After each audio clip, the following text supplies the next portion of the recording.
What is up YouTube? It is the one, the only, Yugi Penguin coming at you today with a July 2018 Time Lord deck profile.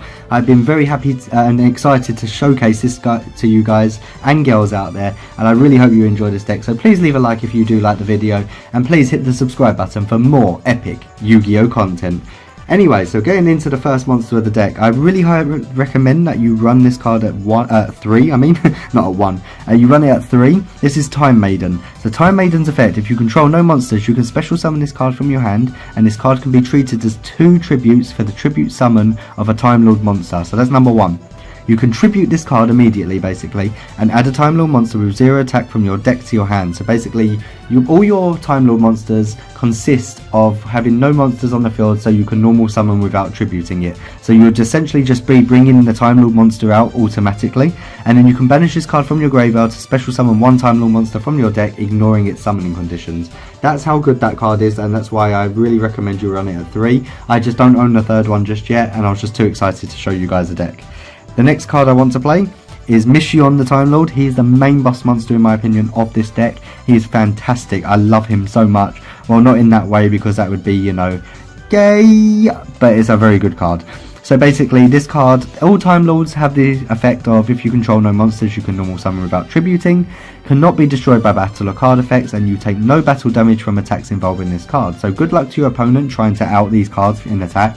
And your opponent is, you know, these Time Lords are essentially there to stop your opponent from even hitting the battle phase, because they know if this card battled, they get certain effects. So this one, if this card battled, straight away you're just halving your opponent's life points. That is damage in itself. Your opponents don't really want you to do that. We have cards in the deck that will actually, I'll show you later on in the deck, that actually stop your Time Lords from being shuffled back into your deck on your standby phase, because that's the one downfall that Time Lords have, but we'll get into that shortly. The next card I play is 2 Zaphion the Time Lords. Zaphion the Time Lord is a very good card also, because it stops all problematic boards in my opinion.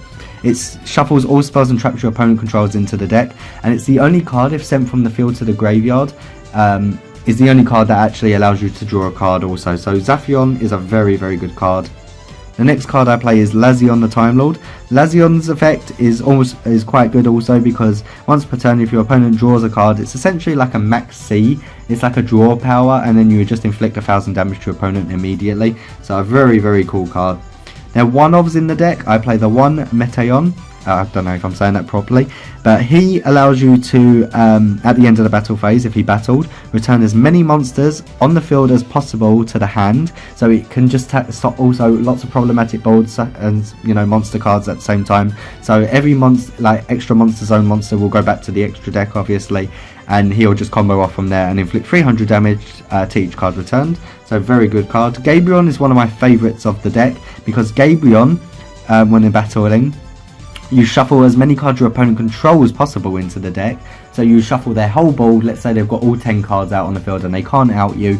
You basically shuffle every card and they draw a card equal to the same amount that they shuffle back in. Very good for problematic boards, and you never know if opponents get a dead draw or not. So it's a very good card to use, in my opinion.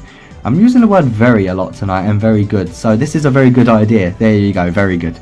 Anyway, Raytheon the Time Lord, very good card also. Inflict damage to your opponent equal to the attack of 1 monster your opponent controls that battled this card this turn.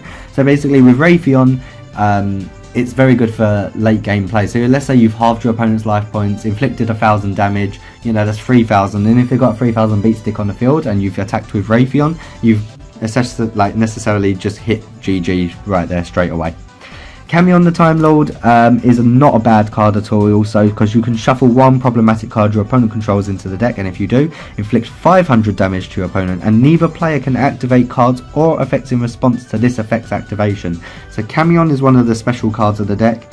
And then, last but not least, for the ones-off, we played Halon. And Halon is good if your life points are lower than your opponent's, because you can inflict damage to your opponent equal to the difference. So basically, if you're on 3000 life points, you're going to hit your opponent until they've got 3000 life points. So it just brings you down to their level, and I think one of in the deck of that card is very good also. Now we've got some 4000 beat sticks of the deck. This is Sandy on the Time Lord. Sandy on the Time Lord is a little bit different to the others because you can only control one Sandy on the Time Lord, which you probably will only control one of anyway. And if only your opponent controls a monster, you can normal summon this card. So you actually have to have your opponent controlling a monster and not no monsters, for example, on your side of the field. It cannot be destroyed by battle or card effects, and neither player takes damage from a battle damage from attacks involving this card. But the special thing about this kind of Time Lord is because if it battled, which it will, you just inflict a decent 2000 damage to your opponent.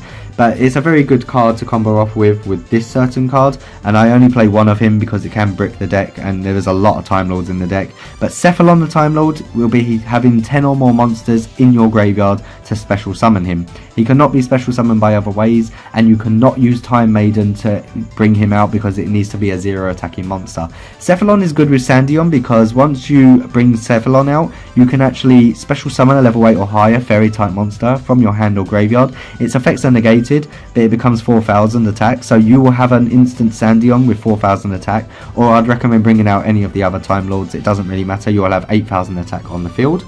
And then we go into our next monsters. So we're not playing any of the Time Lords now, obviously we've got too many Time Lords in the deck. Now I play the Cyframe package. So I play this only because I want to negate and destroy my opponent's monster effects if I control no monsters. So it really does combo well with the Time Lords. But sometimes I will not be controlling a monster, and I know I can just stop my opponent on my turn or their turn, depending on what cards they are playing. And if not, if it's on my turn and the opponent is stupid enough and doesn't realise that I have Cyframe Gamma in my hand, I'm going to bring out Cyframe Omega. Then I play the 1 Ring Dragon of Wrath Sphere mode, just for problematic boards if I can't out them if any of my Time Lords do not come out. I play the 3 Ghost Reaper Winter Cherries. So the good thing about this card is if your opponent controls more monsters than you do, which you will most of the time, like your opponent will have those monsters more times, you can discard this card, reveal 1 card in your extra deck, and I'll show you my extra deck. It's different for everyone. Everyone's extra deck is going to be different for Ghost Reaper. It's just what I'm playing at the minute and the cards that I have seen more than anything, and that's the only reason why I'm playing certain cards in my extra deck. And then 3 Droll and Lockbirds. I feel like it's good enough, to stop your opponent from getting into any of their drawing plays, so I feel like that's a good ratio. Definitely 3.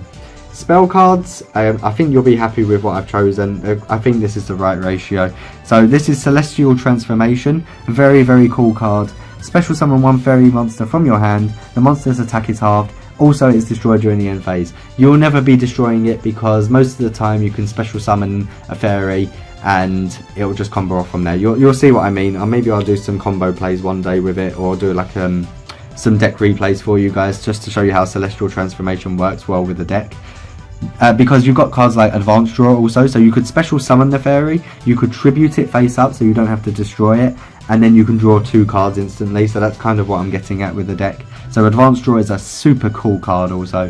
1 for 1 to get Time Maiden into the graveyard, or to special summon a Time Maiden from your deck, or Droll a Lockbird. I mean, I don't recommend you doing that to Droll and Lockbird, but if you've got emergency plays, then Droll and Lockbird, I guess. 1 Monster Reborn. Foolish Burial also for another Time Maiden. So again, your target is always Time Maiden to be into the graveyard in case you don't draw into it, because you can banish Time Maiden and special summon ignoring summoning conditions. So that's why I play those spell cards. Then I play triple Empty Machine. Okay, so this is where the deck is so good.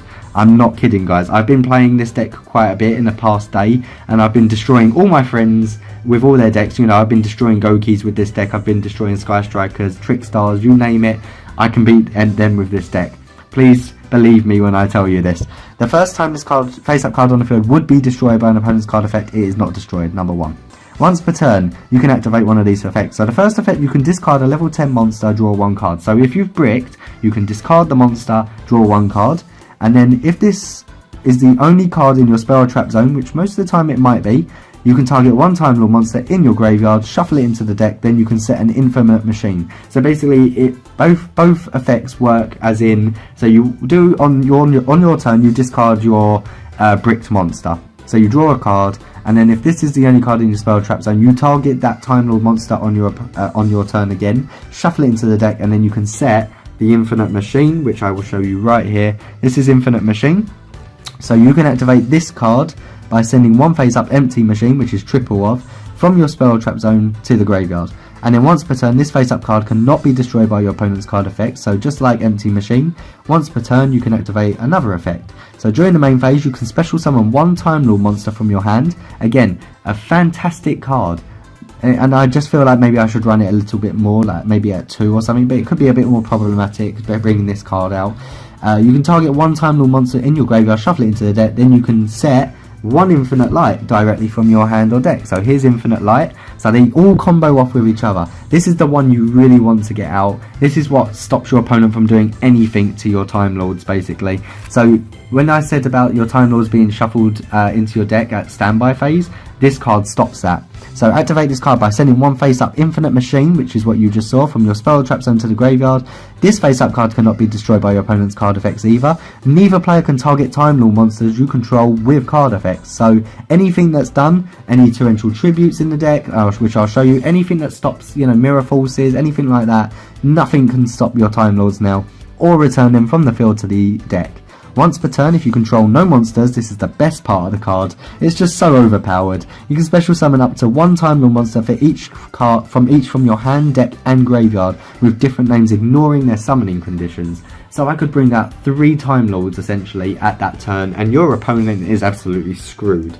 Last but not least, I play 2 Torrential Tributes. So like I said, your Time Lords aren't going anywhere because they can't be destroyed by battle or card effects. So anytime your opponent brings out monsters, they are absolutely finished. And then just in case you are in a lot of trouble, evenly matched, because why the hell not, and you can banish your opponent's cards face down because you'll be the only one that controls no cards on the field. And evenly matched, obviously your opponent will always control at least one card left, but evenly matched is fantastic for that. And then into the extra deck, this is up to you guys, this is just personal preference. I almost could not say personal there properly, but this is what I play because this is what I've been coming across lately when playing. And again, they fluctuate from Timburst Dragon, 1 ABC Dragon Buster, 1 Cyframe Omega, I will probably play that more than anything, 1 Crystal Wing for the Wind Witches, a Cyber Dragon Infinity, a Galaxy Eyes Full Armor Photon Dragon. You really want to stop people playing that card, definitely. Link Monsters, Firewall Dragon, Topologic Bomber Dragon, Nightmare Unicorn, Nightmare Griffin, Sayuja Skuldred, Triple Burst Dragon, a Decode Talker, a Nightmare Phoenix, and I don't know why I've just put that last, but a number 95 Galaxy Eyes Dark Matter Dragon, because lately I've been playing Blue Eyes deck, so I've had to extra deck and side deck a lot with different extra deck cards, except Link Monsters, of course. Those are just stables. I don't really come across Borolo Dragon much, so I just don't run him in the deck, and I do not own him, so it does not really matter. But guys, if you have really enjoyed this video, please give me a like. Please give me any ideas in the comments on what you think I can do to improve this deck. I know you guys have really good ideas, and I actually do change my videos from time to time and make more updated deck profiles accustomed to how you guys actually play your decks too, because I feel like we're all here to help each other. So please leave a like, hit the subscribe button for more epic Yu-Gi-Oh content, and please switch your notifications on so you know when I'm uploading a video. Thank you very much for watching, guys. Yugi Penguin is signing out.